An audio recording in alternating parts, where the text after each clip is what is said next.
Theresa May is proposing offering up to £40 billion to Brussels in a bid to start trade talks over Brexit, according to reports. The figure is double what was originally thought to be on the table. MPs in the Black Country and Staffordshire have broadly welcomed the move, although some have urged caution and said that payment should only be made on condition of Britain getting an acceptable trade deal. Labour has hit out at the proposed payment, with ProRemain Wolverhampton South East MP Pat McFadden saying the Leave campaign was ultimately responsible for the bill. Reports suggest a figure of £40 billion was agreed at Monday's Brexit Cabinet Subcommittee meeting, with Theresa May adopting a something-for-something approach by accepting a bigger divorce bill in return for concrete movement on trade and transition. Dudley South Tory MP Mike Wood, who campaigned for Brexit, said we cannot judge if any amount is reasonable until we know what the deal is. The EU side needs to move on to substantive issues of trade and cooperation.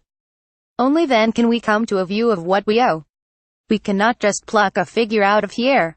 Theresa May is thought to be ready to pay up to £40 billion to the EU as part of the UK's Brexit divorce bill. Veteran Eurosceptic Sir Bill Cash, the Conservative MP for Stone, said he wanted to see the EU's reasons behind Britain having to pay anything to the bloc.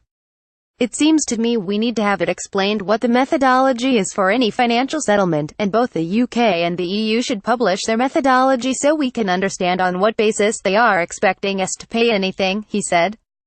That may show we have nothing to give in them, as we have given the EU net contributions of around £200 billion since 1973.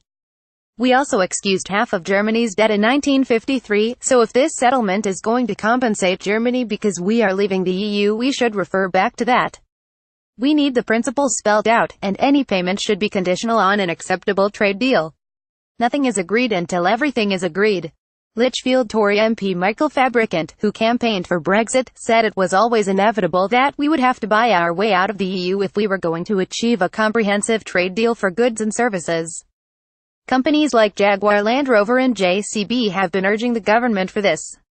We also have some financial contributions to the EU anyway.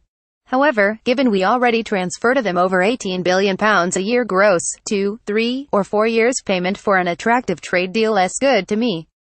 It was always going to be difficult negotiating with the EU and, frankly, witnessing some of their tactics, including leaks of false information from private dinners, convinces me even more we will be well shot of them.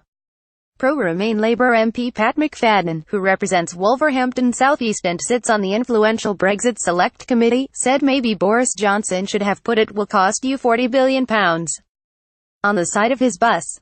Those who led the Leave campaign are ultimately responsible for this divorce bill because they never mentioned it during the course of the campaign. We were told there would be £350 million a week for the NHS, but instead we find there is a bill that could possibly be more than £40 billion that comes as a result of the decision to leave the EU. The Leave EU campaign has reacted with fury to the proposed deal. Its founder, Aaron Banks, said Theresa the Appeaser has once again shown she is far from up to the task of leading Britain out of the European Union. The increased offer is an absolute disgrace. Our campaign has been inundated with complaints from members of the British public who are rightly asking why our government is happy to offer such a huge sum to Brussels when we need to be investing more here in our public services. Why we are even contemplating paying a penny to leave a club we run a £70 billion trade deficit with baffles me.